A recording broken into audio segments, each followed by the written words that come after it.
गड्डी चांदी अच्छा लगा मार दी। तभी घर पहुंचने से पहले ही उसकी गाड़ी अचानक खराब हो जाती है। वो फिर बस का इंतजार करने लगता है। तभी उसे एक बस आती दिखाई देती है और वो खुश हो जाता है। रमन बस में चढ़ जाता है और टिकट नहीं लेता। बस में भीड़ होती है तो रमन सोचता है, मैं आज टिकट नहीं लूंगा क्योंकि बस में भीड़ बहुत है, किसी को पता भी नहीं चलेगा और मेरे पैसे भी बच जाएंगे। किसी तरह जब कंडक्टर टिकट के लिए पीछे जाता तो रमन आगे आ जाता और कंडक्टर के आगे आने पर रमन पीछे चला जाता। इस तरह वो टिकट ना लेकर बहुत खुश था। कुछ देर बाद रमन कुछ अजीब सा महसूस करता है, जैसे उससे कोई डरा रहा हो। उसे डरावनी सी आवाजें आने लगती हैं।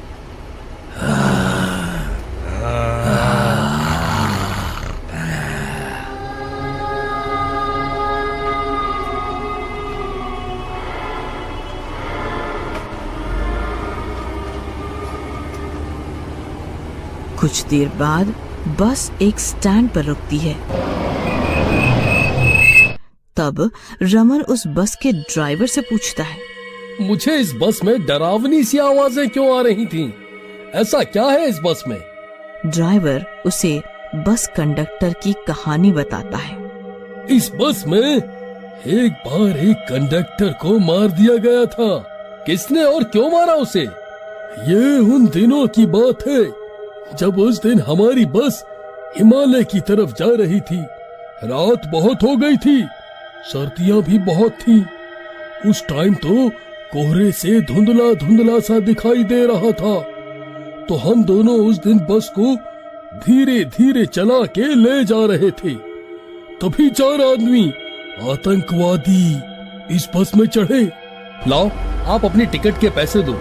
कंडक्टर ने जब टिकट के पैसे मांगे तो उन्होंने देने से मना कर दिया और इस बात पर कंडक्टर की उनसे लड़ाई हो गई। सब बहुत गुस्से में थे। जाओ उतरो हमारी बस से, हम आप लोगों को इस बस में नहीं बैठाएंगे। क्यों नहीं बैठाओगे?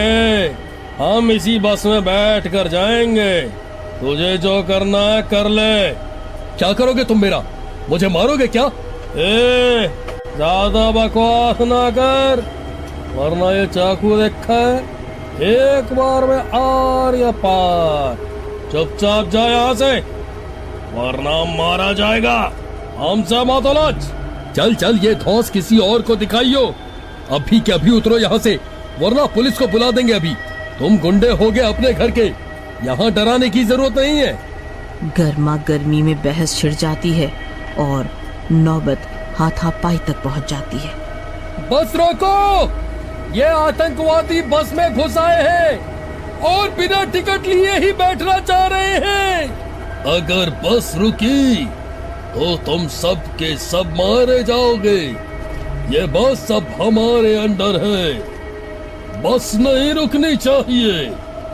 ये सब देख के बाकी की सवारियां परेशान हो जाती हैं और चिल्लाने लगती हैं, क्योंकि उन्हें अपनी जान का खतरा दिखने लगता है। ड्राइवर सोच में पड़ जाता है कि बस रोकेगी नहीं, क्योंकि टिकट के पैसों से ज्यादा जरूरी सवारियों की जान थी। मारपीट में गुस्से में आतंकवादियों ने उस कंडक्टर को चाकू से मार दिया। तब से वो अब भूत बन गया।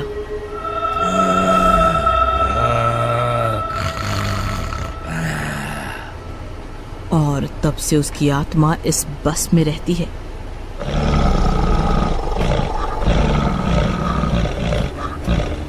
और उन आतंकवादियों का इंतजार करती है। ये सब सुन के रमन सदमे में आ जाता है और पूछता है, क्या सच में ऐसा हुआ था? हाँ हाँ, यही सच है। लेकिन ये आत्मा मुझे क्यों डरा रही है? मैंने तो कुछ नहीं किया इसके साथ। तुमने भी शायद टिकट नहीं ली होगी, तभी वो आपको परेशान कर रहा होगा। मैंने भी टिकट नहीं ली। नहीं नहीं, मुझे माफ कर दो। मैं आज के बाद फिर कभी ऐसा नहीं करूंगा। हाय राम, आज तो। कुछ दिनों बाद जब वो भूतिया बस वहाँ से निकलकर जाती है, तभी वो 4 बदमाश लड़के उस बस में चढ़ते हैं। पारदेसी जाना नहीं, जाना नहीं, हमें छोड़ के, हमें छोड़ के।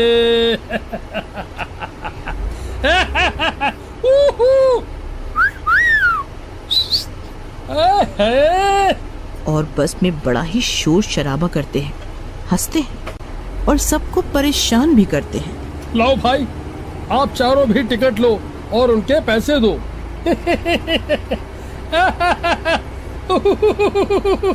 कहते हैं पैसे चाहिए। भाइयों, इस कंडक्टर को देखो तो सही, बड़ा आया टिकट देने वाला। टिकट तो लेनी ही पड़ेगी। कंडक्टर और उन लड़कों में कुछ देर तक बहस होती है और वो भूतिया कंडक्टर सब सुन और देख रहा होता है। आज मेरे शिकारी मेरे हाथ से मारे जाएंगे। और उस भूतिया कंडक्टर की आत्मा उस कंडक्टर के अंदर घुस जाती है। उसकी आंखें एकदम लाल लाल, मुंह बड़ा भयंकर और बड़े बड़े दांत और नाखून होते हैं। चेहरा बहुत ही डरावना हो जाता है और वो अपने भूतिया रूप में आ जाता है। ये सब हम क्या देख रहे हैं? ये क्या है?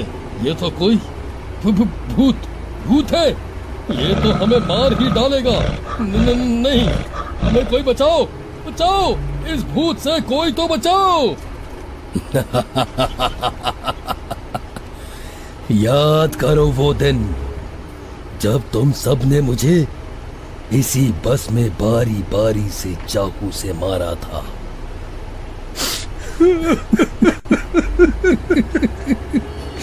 क्या कसूर था मेरा? मैं तो इसकी तरह ही टिकट के पैसे मांग रहा था तुम सब से, लेकिन तुम सब ने मुझे तड़पा तड़पा के मारा।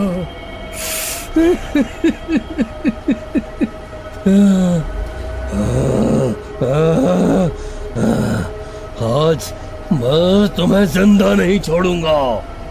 नहीं नहीं, ऐसा मत करो, हमें माफ कर दो। हम फिर कभी भी ऐसा नहीं करेंगे। अब तुम सब मुझसे बचकर कहाँ जाओगे? भागो, भागो, कहाँ भागोगे? नहीं, नहीं, नहीं जाने दो, मैं छोड़ दो।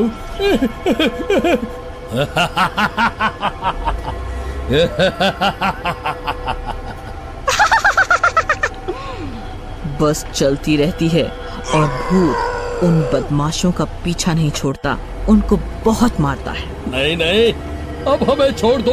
हम अब से किसी के साथ भी ऐसा कुछ नहीं करेंगे। हमें मत मारो।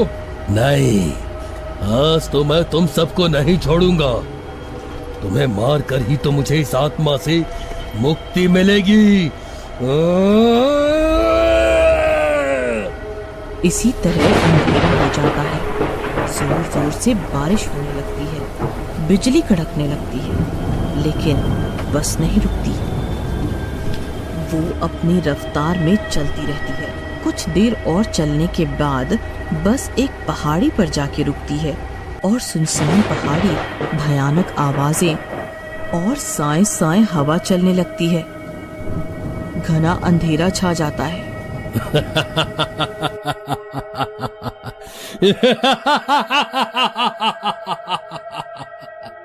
और उस भूतिया कंडक्टर की आत्मा उस बस कंडक्टर के शरीर को आजाद कर देती है और वो बस कंडक्टर भी बहुत खुश होता है और वो बस भी भूतिया कंडक्टर की आत्मा से मुक्त हो जाती है और सभी बहुत खुश होते हैं। रामपुर नाम का एक गांव था। उस गांव में एक बहुत अमीर सेठ प्रेमचंद था। गांव के भोले भाले गरीब लोगों को बेवकूफ बनाकर वो अपनी तिजोरी भरा करता था। एक दिन जानकी नाम की औरत रोती हुई सेठ के पास आती है। नहीं नहीं मालिक, मुझे मत निकालिए। मैं कोई भिखारन नहीं हूँ। मैं तो आपके पास मदद के लिए आई हूँ। मेरी 3 बेटियां हैं, तीनों ही शादी के लायक है। मैंने अपनी बड़ी बेटी के लिए एक लड़का देखा है, पर उन लड़के वालों की मांग है कि उन्हें कुछ नहीं चाहिए, उन्हें बस लड़की गहनों से लदी हुई चाहिए। मैं ये रिश्ता हाथ से नहीं जाने दे सकती, क्योंकि मुझे अपनी और बेटियों की भी तो शादी करनी है। इसीलिए मैं आपके पास कुछ उधार लेने आई थी। धीरे धीरे मैं आपका सब उधार वक्त पर उतार दूंगी सेठ जी। उधार? अरे मैंने अपने घर में कोई पैसों का पेड़ लगा रखा है क्या? हैं कि जब चाहो उससे पैसे तोड़ लूं और तुम लोगों को दे दूं? अपने खून पसीने की कमाई में तुम लोगों को क्यों दूं? अब निकल यहाँ से, मेरे पास कोई पैसा वैसा नहीं है। चल। आज मेरे पति जिंदा होते तो मैं कभी भी तुम्हारे पास नहीं आती मदद मांगने। सेठ जी ये मत भूलो कि मेरे पति आज इस दुनिया में नहीं है तो सिर्फ तुम्हारी ही वजह से नहीं है। तुमने धोखे से जमीन के कागजों पर उनसे अंगूठा लगवाया। जब उन्हें इस बात का पता चला तो सदमे में आकर उनकी जान चली गई। अरे अरे अरे, उल्टा चोर कोतवाल को डांटे हैं। तेरे पति ने अपनी मर्जी से सारी जमीन मेरे नाम की थी, हैं? और तू मेरे घर में ही खड़ी होकर मुझ पर ही रौब झाड़ रही है, हैं? अभी बताता हूँ तुझे मैं। सेठ अपने नौकरों को बोलकर जानकी को धक्के मारकर घर से निकलवा देता है। जानकी रोती हुई वहां से चली जाती है, पर खिड़की के पास खड़ी एक चुड़ैल ये सब देख रही थी। सेठ, ये तूने सही नहीं किया। एक गरीब और विधवा औरत की मदद करने के बजाय तूने उसे धक्के देकर अपने घर से निकाल दिया। अब देख मैं तेरे साथ क्या करती हूँ। आधी रात के वक्त जब सेठ सोया हुआ था, तब चुड़ैल उसके घर में घुस जाती है और तिजोरी तोड़कर उससे सारा धन और पैसा निकाल लेती है। तभी आहट से सेठ की आंख खुल जाती है। सेठ के शोर मचाने पर चुड़ैल सारा धन लेकर भागने लगती है। बचाओ बचाओ, अरे बचाओ, कोई उसे पकड़ो, वो मेरा सारा पैसा और गहने लेकर भाग रही है। सेठ जी, वो तो कोई चुड़ैल मालूम पड़ती है, शायद कोई चोर चुड़ैल है। मेरा मतलब कोई लुटेरी चुड़ैल। यहाँ खड़े खड़े मुझे क्या समझा रहा है नालायक? जाकर उसे पकड़ता क्यों नहीं? सेठ जी, वो चुड़ैल है, मैं उसे पकड़ूंगा तो वो मुझे खा जाएगी। नहीं नहीं, मैं उसे नहीं पकड़ सकता। अरे नालायक, निकल जा अभी यहाँ से, निकल जा। एक भी नौकर काम का नहीं है। अब मैं क्या करूँ? वो लुटेरी चुड़ैल मेरा सब कुछ लूट कर ले गई। अरे मैं तो लुट गया, बर्बाद हो गया। लूटा हुआ सारा पैसा और गहने चुड़ैल जानकी के घर की खिड़की से अंदर डाल देती है। जब ये लोग सोकर उठेंगे और फिर इन गहनों पर इनकी नजर जाएगी तो इनकी खुशी का कोई ठिकाना ही नहीं होगा। खैर, मेरा तो काम हो गया, पर इन लोगों ने मुझे नाम दिया है लुटेरी चुड़ैल। बड़ा अच्छा नाम दिया है। सुबह होते ही जब जानकी और उसकी बेटियों की नजर उन गहनों और पैसों पर जाती है तो वो सभी हैरान रह जाते हैं और ऊपर वाले का शुक्रिया अदा करते हुए उन सभी गहनों को अपने पास रख लेते हैं। वहाँ पूरे गांव में लुटेरी चुड़ैल की खबर फैल जाती है। लुटेरी चुड़ैल है? भला ये क्या बला है? ऐसी भी कोई चुड़ैल होती है क्या? मैंने खून की प्यासी, सिर कटी और बहुत सी चुड़ैल सुनी, पर ये लुटेरी चुड़ैल तो मैं पहली बार सुन रहा हूँ। मैंने खुद अपनी इन दोनों आंखों से उस चुड़ैल को देखा। वो सेठ जी की तिजोरी से सारा पैसा और गहने लेकर भाग रही थी। मेरी तो डर के मारे उसे पकड़ने की हिम्मत नहीं हुई, इसीलिए सेठ जी ने मुझे काम से निकाल दिया। बेचारे सेठ जी पलक झपकते ही अमीर से गरीब हो गए। तभी वहाँ गांव के भोला की जोर जोर से रोने की आवाज सुनाई देती है। भोला कुछ बोल नहीं पाता था, बचपन से ही वो गूंगा था। सभी लोग मिलकर उसके पास जाते हैं। अरे भोला, क्या हुआ? रो क्यों रहे हो? सब ठीक तो है ना? भोला इशारे में सबको बताता है कि उसका 10 साल का बेटा जो काफी समय से बीमार चल रहा था, वो आज मर गया और उसके अंतिम संस्कार के लिए उसके पास पैसे नहीं हैं। भोला हाथ जोड़कर सबसे विनती करता है और अंतिम संस्कार के लिए पैसे मांगता है, पर सभी उसे पैसे दिए बिना ही वहाँ से चले जाते। किसी ने भी हमारी मदद नहीं की। अब मेरे बेटे का अंतिम संस्कार कैसे होगा? हे ऊपर वाले, मेरी मदद कर, मदद कर हमारी। तभी वहाँ चुड़ैल आ जाती है। चुड़ैल को देख दोनों डरने लगते हैं। मुझसे डरने और घबराने की कोई जरूरत नहीं, मैं तुम्हें कुछ नहीं करूँगी। मुझे तो इन लोगों पर बहुत गुस्सा आता है। सब कुछ सामने होते हुए भी ये लोग मुंह मोड़ कर कैसे जा सकते हैं। अगर चाहते तो सब मिलकर तुम्हारी मदद आराम से कर सकते थे, पर नहीं की। तभी भोला चुड़ैल से हाथों का इशारा करते हुए सब बताता है। चुड़ैल गुस्से में सुखदेव के घर घुस जाती है। चुड़ैल, ये तो लुटेरी चुड़ैल मालूम पड़ती है, पर ये हमारे घर किस लिए आई है?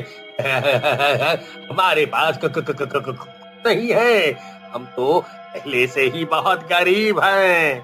हाँ, कुछ नहीं है, मेरे पति सच बोल रहे हैं, हम लोग बहुत गरीब हैं। तभी चुड़ैल पास रखी कुल्हाड़ी उठाकर उससे सुखदेव के घर का फर्श तोड़ देती है। फर्श के नीचे सुखदेव और उसकी पत्नी ने बहुत सोना छुपाया हुआ था। ये देखो, ये तुम लोगों की गरीबी है। तुम लोगों को लूटने में मुझे कोई दुख नहीं। सुखदेव और उसकी पत्नी रोते सिर पीटते रह जाते हैं, क्योंकि वो सारा सोना उनका बेईमानी का था, जो उन्होंने लोगों से छुपाकर घर के फर्श में गाड़ दिया था। चुड़ैल वो सोना ले जाकर भोला और उसकी पत्नी को दे देती है। वो उस सोने की सहायता से ही अपने मरे हुए बेटे का अंतिम संस्कार कर पाते हैं। चुड़ैल आए दिन गांव के अमीर लोगों को लूट कर ले जाती और उस लूटे हुए माल से गरीबों की मदद करती। इसी बात को लेकर गांव में हाहाकार मच गया।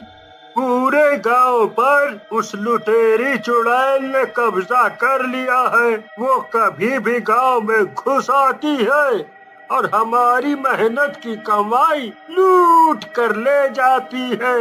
गजोदर भैया, एक बात समझ नहीं आई, तुम तो हमेशा अपनी गरीबी को लेकर रोते रहते हो। है फिर वो चुड़ैल तुम्हें कब लूट कर ले गई? तुम्हारे घर उसे क्या मिला होगा और क्या लूट कर ले गई होगी वो चुड़ैल? कहीं इन्हें मेरी बेईमानी करने की बात पता न चल जाए कि मैं आधे से ज्यादा दूध में पानी मिलाता हूँ और उस पानी मिलाने की वजह से अमीर बना था, पर उस लुटेरी चुड़ैल ने मुझे एक ही रात में कंगाल कर दिया। वो मेरा सब लूट कर ले गई। इस सोच में डूब गए भैया, ये अब सोचने का वक्त नहीं है, ये तो अब कुछ करने का वक्त है। हाँ, हमें उस चुड़ैल का कुछ न कुछ तो करना ही होगा। हाँ, क्यों ना हम सब गांव के स्वामी जी के पास चले, वो जरूर कुछ हल निकालेंगे। गांव के सभी लोग मिलकर स्वामी जी के घर जाते हैं और उन्हें उस लुटेरी चुड़ैल के बारे में सब बताते हैं। स्वामी जी गांव में एक हवन रखते हैं और उस चुड़ैल को अपने पास बुलाकर अपनी शक्तियों से बांध देते हैं। छोड़ मुझे जाने दे, तुमने मुझे इन शक्तियों में बांध कर अच्छा नहीं किया। शायद तुम भूल गए कि मैं एक चुड़ैल हूँ, मुझे मारना इतना आसान नहीं है। इस गांव में लूटपाट मचाना बंद करो और निकल जाओ इस गांव से। ये स्वामी जी तो चुड़ैल को और गुस्सा दिला रहे हैं। चुपचाप अपना मुंह बंद करके देखते रहो, अगर उस चुड़ैल ने कुछ सुन लिया तो अगला घर हमारा होगा। बड़ी मुश्किल से 4 पैसे जोड़कर उन्हें छुपा कर रखे हैं मैंने। चुड़ैल की शक्तियों के आगे स्वामी जी की शक्ति हल्की पड़ जाती है और चुड़ैल आजाद हो जाती है। गांव के जिन लोगों ने बेईमानी से दौलत इकट्ठा की हुई थी, उन सभी के घर से वो सारी दौलत चुड़ैल गांव के बीचों बीच लाकर रख देती है। अरे ओ भगवान, वो देखो, उन गहनों में हमारे गहने भी शामिल हैं। इस लुटेरी चुड़ैल ने हमें भी लूट लिया।